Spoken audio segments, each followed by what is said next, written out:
Hello guys, welcome to my YouTube channel. तो अब देख लेते हैं साइक्लोट्रॉन का कार्यविधि।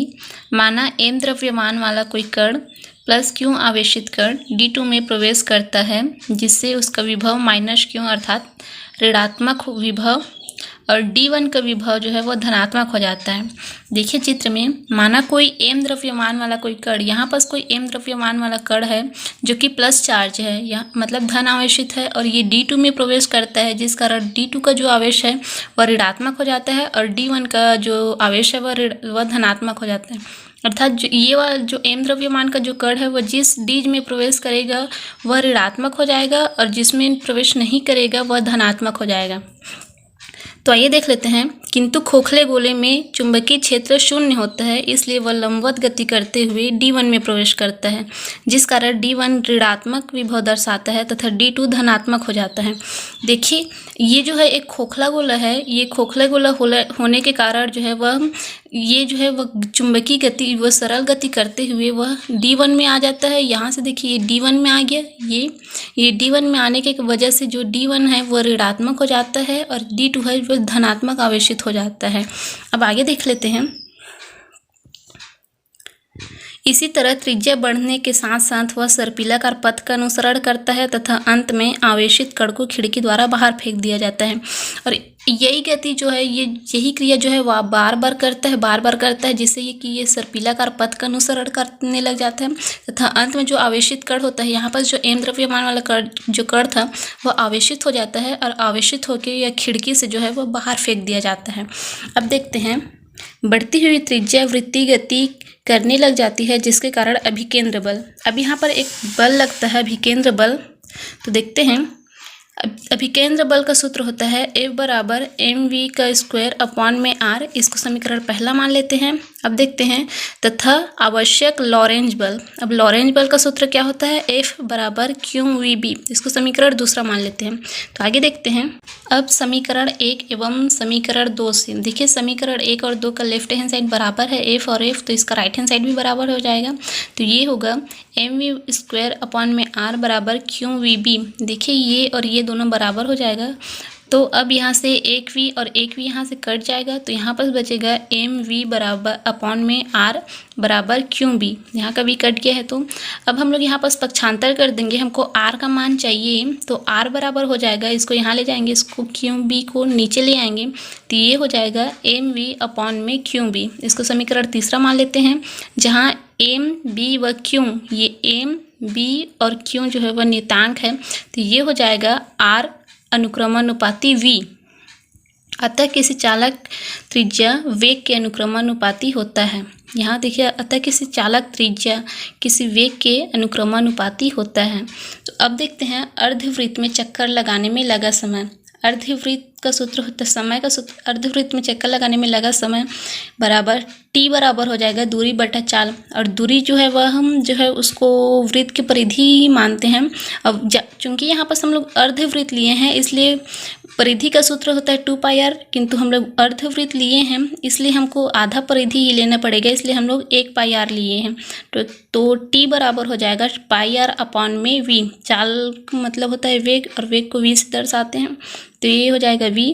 अब समीकरण 3 से r का मान रखने पर, यहाँ पर देखिए ये है समीकरण 3, यहाँ से r का मान यहाँ पर रखेंगे, तो ये हो जाएगा t बराबर पाई का पाई हो जाएगा, देन r का मान हमको रखना है, तो mv बराबर अपॉन में qvb।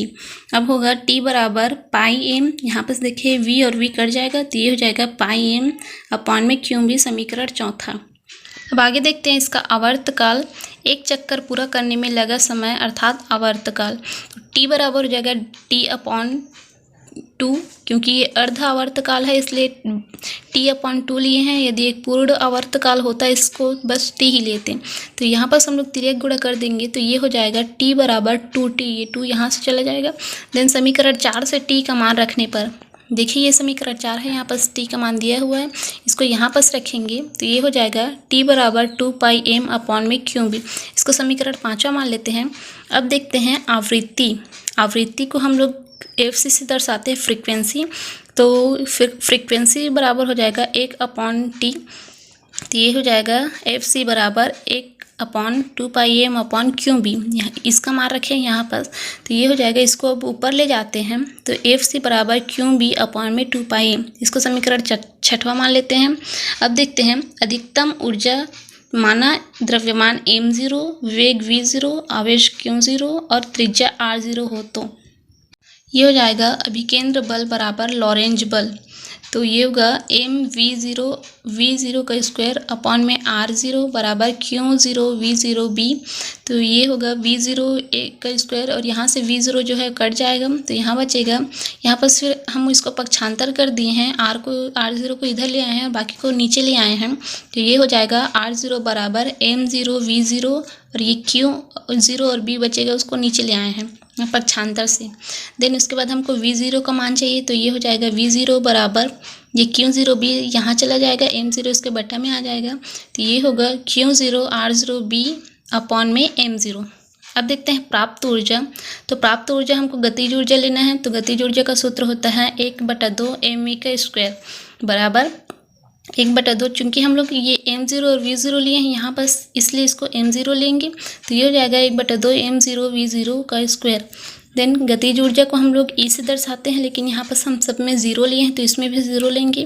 तो ये होगा E0 बराबर 1/2 m0। यहाँ पर हमको v0 का मान यहाँ से रखना है यहाँ पर, तो ये हो जाएगा q0 r0 b अपॉन में m0 और ये पूरे का स्क्वायर। अब देखते हैं E0 बराबर 1/2 m0, ये जो इसका स्क्वायर लगाए हैं उसको सब में लगा देंगे। तो ये होगा q0 का स्क्वायर r0 का स्क्वायर b का स्क्वायर अपॉन में m0 का स्क्वायर। और आगे देखते हैं E0 बराबर 1/2 q0 का स्क्वायर। यहाँ पर देखिए एक m0 स्क्वायर और यहाँ से m0 कट जाएगा तो यहाँ नीचे में बस बचेगा। तो ये होगा q0 square r0 square b का स्क्वायर अपॉन में m0।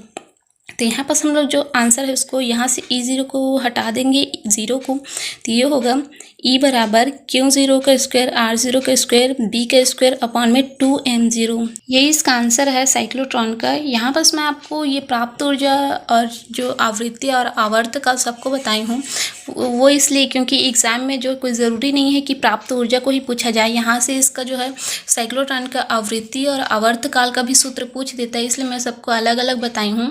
तो अगर इसमें प्राप्त ऊर्जा पूछेगा तो आपको पूरा प्रोसेस लिखना पड़ेगा इसका, और अगर इसमें आवृत्ति या आवर्त काल को पूछता है तो हम लोग को यहाँ से या यहाँ तक बस ही लिखना पड़ेगा। तो अब हम इसकी सीमाएँ देख लेते हैं जो कि इस तरह से हैं। पहला है साइक्लोट्रॉन की सहायता से अनावेशित कणों जैसे न्यूट्रॉन आदि को त्वरित नहीं किया जा सकता, ये इसकी सीमा है। और दूसरा है इसकी सहायता से भारी कणों जैसे प्रोटॉन, न्यूट्रॉन, अल्फा कण आदि को ही त्वरित किया जा सकता है। तो ये इसकी सीमाएं होगी है। अब देखते हैं इसका उपयोग।